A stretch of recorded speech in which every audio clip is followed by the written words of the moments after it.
আসসালামু আলাইকুম ওরহমতুল্লাহি ওবরাকাতুহ। মোবাইল দ্বারা সহকারী মৌলভী পদে আবেদন করার নিয়ম হচ্ছে, প্রথমে আমরা যে কাজটি করব সেটি হলো যে অ্যাপ্লিক্যান্ট ভেরিফিকেশন উপরে লিখে থাকবে, এরপরে ব্যাচ নাম্বার থাকবে 18তম অথবা 17তম, এরকম লিখে থাকবে। আপনি সিলেক্ট করবেন 18তম, এরপরে রোল আপনি সিলেক্ট করে দিবেন, ডেট অফ বার্থ জন্ম তারিখ লিখে ভেরিফাই করে স্টেপ 1 শেষ হবে। এরপরে স্টেপ 2 হচ্ছে, প্রথমে মোবাইল নাম্বার দিবেন, যে মোবাইলটি নিয়মিত ব্যবহার করেন, নিজের এনআইডি দ্বারা খুলেছেন, সচল একটি মোবাইল নাম্বার দিবেন যেটি কখনো হারে না, ঠিক আছে, সবসময় সংরক্ষণে থাকবে, এ ধরনের একটি মোবাইল নাম্বার দিবেন।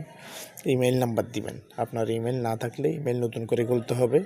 ওই ইমেল খুলে আপনাকে কী করতে হবে, অর্থাৎ ওখানে বসিয়ে দিতে হবে। প্রেজেন্ট অ্যাড্রেসের মধ্যে আপনার যে গ্রাম এবং একটা বক্স থাকবে, ওই বক্সের মধ্যে গ্রাম এবং ডাকঘর লিখে দিবেন। তারপরে জেলা এবং থানাগুলো লিখার জন্য আলাদা অপশন আছে, সুতরাং ডিস্ট্রিক্টের মধ্যে জেলা লিখবেন, থানার মধ্যে থানা লিখবেন। পোস্ট কোডের মধ্যে ওই এনআইডি কার্ড থেকে পোস্ট কোড দেখে লিখে দিবেন। পার্মানেন্ট অ্যাড্রেস এবং প্রেজেন্ট অ্যাড্রেস একই দেওয়া ভালো, আর যাদের ভিন্ন তারা ভিন্ন আকারে দিবে, সমস্যা নাই, তবে ভিন্ন আকারে দেওয়া একইভাবে দেওয়াটা ভালো। তারপরে দেখতে পাচ্ছি ওই প্রেজেন্ট অ্যাড্রেস যেভাবে ভরাট করবে, পার্মানেন্ট অ্যাড্রেসও ঠিক সেভাবে ভরাট করবে।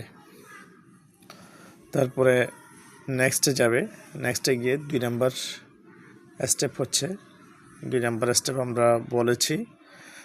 3 নাম্বার স্টেপ হচ্ছে পুলিশ ভেরিফিকেশন। এর জন্য কি করতে হবে, সেগুলোর জন্য করতে হবে আপনাকে ডিভিশন অর্থাৎ বিভাগ চট্টগ্রাম হলে চট্টগ্রাম, অথবা অন্য আরেকটি হলে আরেকটি দিবেন। তারপর ডিস্ট্রিক্ট জেলা দিবেন, তারপরে থানা দিবেন, ব্যাস হয়ে গেল। তারপর নেক্সটে যাবেন, নেক্সটে যাওয়ার পরে স্টেপ 4, ওটা যেহেতু ওখানে দেখা যায় না কাজ করার সময়, এই জন্য আমি এখানে দিয়ে দিলাম যে অ্যাপ্লিক্যান্ট সাবজেক্ট 330, যদি সহকারী মৌলভী হয়ে থাকে এটি আপনি মিলিয়ে নেবেন।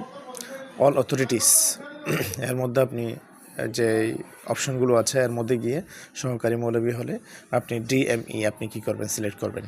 অল লেভেলস যেটি আছে ওটা আগের মতো বহাল থাকবে, ওখানে কোনো কিছু সিলেক্ট করার দরকার নাই। তারপরে অল পোস্টস এর মধ্যে অ্যাসিস্ট্যান্ট মৌলভী, সহকারী মৌলভী, ওটাই আপনি সিলেক্ট করে দিবেন। অল ডিস্ট্রিক্টসের মধ্যে আপনি নিজ জেলা দিবেন। তারপরে থানার মধ্যে আলাদা আলাদা থানার নাম লিখে সার্চ করতে পারবে। মনে করেন একটা জেলার মধ্যে অনেকগুলো থানা থাকে, ওই থানার নামগুলো লিখে সার্চ করতে পারবে, অথবা আপনি সবগুলো মানে একেবারে কোনো একটা থানাও আপনি সিলেক্ট না করে শুধুমাত্র দিয়ে দিতে পারেন, তাও যথেষ্ট হবে। তখন একেবারে সব শূন্যপদ একসাথে দেখাবে। তারপরে সে অনুযায়ী পছন্দক্রম অনুযায়ী আপনি জায়গাগুলো অর্থাৎ বিভিন্ন প্রতিষ্ঠানের চয়েসগুলো দিয়ে দিবেন। আপনার যে প্রতিষ্ঠানগুলো পছন্দ সেগুলো আপনি দিয়ে দিবেন। তারপরে এখানে 5ম স্টেপের মধ্যে একটা কথা বলা হচ্ছে, নির্বাচিত পদ সমূহ পছন্দের অগ্রাধিকার অনুযায়ী সাজান। এখানে আপনাদেরকে বলে দেওয়া হচ্ছে নির্বাচিত পদ যেগুলো আছে, আপনি যেগুলো নির্বাচন আগে করেছেন, এই পদগুলোকে পছন্দের অগ্রাধিকার অনুযায়ী সাজাতে হবে। অর্থাৎ এভাবে সাজালে আপনার প্রতিষ্ঠান পাওয়াটা খুবই সহজ হবে। এই জন্য ক্লিক করে পদটি সিলেক্ট করুন। তারপরে হচ্ছে যে ঊর্ধ্বমুখী তীর চিহ্ন তে ক্লিক করলে পদটি পছন্দক্রমের এক ধাপ উপরে যাবে। মনে করেন আপনার একটা পছন্দের মাদ্রাসা নিচে আছে, আপনি ওটাকে আগে আনতে চাচ্ছেন, তাহলে ঊর্ধ্বমুখী একটা ওখানে ক্লিক করলে ওই ঠিক মাদ্রাসার নামের উপরে ক্লিক করলে ওখানে একটা 3টা কি থাকবে, হাইপেনের মতো থাকবে, এর উপরে আপনি ক্লিক করলে ওই তীরগুলো দেখা যাবে। তো উপরের তীরের দিকে আপনি যদি ক্লিক করেন তাহলে উপরের দিকে চলে যেতে পারবেন, আর যদি নিচের তীরের দিকে ক্লিক করেন তাহলে ওই উপরের মাদ্রাসাটি নিচে চলে আসবে। এভাবে আপনি সাজাবেন। আশা করি বুঝতে পেরেছেন বিষয়টি। তারপরে মাউস দিয়ে উপরে নিচে ড্র্যাগ অ্যান্ড ড্রপ করে পদটির অবস্থান পরিবর্তন করতে পারবেন। এটা কম্পিউটার হলে আর কি, মোবাইল দিয়ে যেহেতু করা যায় সমস্যা নাই। তারপরে কোনো পদকে বাতিল দিতে হলে ক্রস আইকনে পরপর 2বার ক্লিক করুন। যদিও এটি মোবাইল দ্বারা পরিপূর্ণ সম্ভব নয়, তো মোবাইল দ্বারা সম্ভব যেহেতু নয়, সেজন্য আগে আপনারা যখন ওই প্রতিষ্ঠানগুলো আগে সিলেক্ট করে নেবেন। অর্থাৎ সিলেক্ট করার নিয়ম হচ্ছে যে যে প্রতিষ্ঠানগুলো আছে ওখানে শূন্যপদ দেখাবে, all authorities, all level, all posts, এই সমস্ত জায়গাগুলো যখন আপনি পূরণ করবেন, সব জায়গায় যখন দেখাবে তখন 1 থেকে নিয়ে 21 পর্যন্ত দেখাবে। অর্থাৎ 21 পর্যন্ত সিরিয়ালে নিচে দেখাবে। ওখানে প্রত্যেকটা 1, 2, 3, 4, 5, 6 এখানে ক্লিক করার পরে একটার অধিক 20টা করে মাদ্রাসা আসবে। ওই মাদ্রাসাগুলোর নাম আপনি খাতার মধ্যে লিখে ফেলবেন। একটার মধ্যে কী কী আছে, অর্থাৎ সবগুলো লেখার দরকার নেই। আপনার পছন্দ মাদ্রাসা কোনগুলো, পছন্দের মাদ্রাসাগুলো আপনি খাতার মধ্যে লিখে ফেলবেন। 1 সিরিয়ালের মধ্যে কত, 2 সিরিয়ালের মধ্যে কত, 3 সিরিয়ালের মধ্যে কত, এভাবে আপনি লিখে ফেলবেন। লিখে ফেলার পরে এখন আপনি ওই খাতার মধ্যে আবার চয়েস দিবেন। অর্থাৎ খাতার মধ্যে লাল কলম দিয়ে চয়েস লিখে ফেলবেন। অর্থাৎ 1 কোণটা, 2 কোণটা, 3 কোণটা, 4 কোণটা এভাবে লিখে ফেলবেন। ওই যখন আপনি সিলেক্ট করবেন সব মাদ্রাসা দেখার সময়, তো কোনো একটা যদি আপনার কাটতে হয় বা কোনো একটা যদি আপনার বাদ দিতে হয়, তাহলে ওখানে গিয়ে আবার প্রিভিয়াসে গিয়ে, অর্থাৎ আগের স্টেপে গিয়ে আপনি বাদ দিবেন। যেহেতু এখানে ক্রস দিয়ে বাদ দেওয়ার সুযোগটা তেমন আমি দেখি নাই। তারপরে পরবর্তী ধাপে যাওয়ার জন্য নেক্সট বাটনে ক্লিক করলে কেবলমাত্র পছন্দক্রমটি ডেটাবেজে সেভ হবে। অর্থাৎ ডেটাবেজের মধ্যে সবগুলো একসাথে দেখাবে। আপনার যে পছন্দক্রম, যে মাদ্রাসা যেগুলো আছে, যেগুলো পছন্দ করেছেন, ওই মাদ্রাসাগুলো দেখাবে। গেল।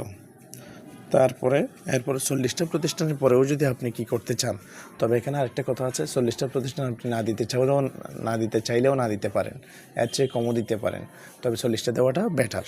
এখন 40টার পরেও যদি আপনি দিতে চান, তাহলে আপনি ইয়েস আই এগ্রি দিবেন। মানে যে কোনো জায়গার মধ্যে, বাংলাদেশের যে কোনো জায়গার মধ্যে আপনি চাকরিটি করতে চান, তাহলে আই এগ্রি দিবেন। তারপরে এখানে first preference, second preference, third preference, এর মধ্যে মাদ্রাসা দিবেন। তারপর নেক্সটে যাবেন। তারপরে হচ্ছে যে এরপরে ছবি আসবে, ছবি এখানে লেখা আছে 300/300 হতে হবে। তারপরে হচ্ছে যে সিগনেচার, ওটাও হচ্ছে 300/80 হতে হবে। এভাবে সুন্দর করে দিবেন। আর ওই ছবিগুলো অবশ্যই ওই আবেদনের সময় যে ছবিগুলো দিয়েছেন এবং যে স্বাক্ষরটি দিয়েছেন ওইরকম হতে হবে, হুবহু ওটা। অর্থাৎ স্বাক্ষর একটু বেশ কম হলে সমস্যা নেই, কিন্তু ওই আগে যেটা দিয়েছেন ওই আকৃতির দিতে হবে, ভিন্ন আকৃতির দিলে হবে না। ছবিও ওই আকৃতির দিতে হবে, ভিন্ন আকৃতির দিলে হবে না। এরপরে আপনার স্টেপ 8-এর মধ্যে সবগুলো প্রিভিউ অ্যান্ড ফাইনাল সাবমিশনের আগে, অর্থাৎ সাবমিট করার আগে আপনি যা করেছেন সবগুলো একসাথে দেখাবে প্রিভিউ আকারে। ওখানে খুব ভালোভাবে দেখে নেবেন। ওখানে যদি না দেখে আপনি সাবমিট করে ফেলেন, তাহলে আপনার প্রতিষ্ঠান আপনি নাও পেতে পারেন আপনার ভুলের কারণে। সেজন্য খুব ভালোভাবে এর আগেই দেখে নিতে হবে, খুব সতর্কতার সাথে 3-4 বার করে দেখে নিতে হবে। তারপর সাবমিট দিবেন। এরপরে সাবমিট দেওয়ার আগেই আপনার ইউজার আইডি পাসওয়ার্ড আসবে। ইউজার আইডি ওঠা দিয়ে আপনি টেলিটক সিম থাকলে কারো থাকে, ওই ইউজার আইডিটা নিয়ে কারো কাছে যদি আপনার টেলিটক সিম থাকে, ওদেরকে দিয়ে আপনি কি করাবেন, টাকা পেমেন্ট করাবেন। এ হচ্ছে পরিপূর্ণ কি করার নিয়ম, অর্থাৎ 6ষ্ঠ গণবিজ্ঞপ্তিতে সহকারী মৌলভী পদে আবেদন করার নিয়ম। আশা করি সবাই বুঝতে পেরেছেন। আসসালামু আলাইকুম রহমতুল্লাহ।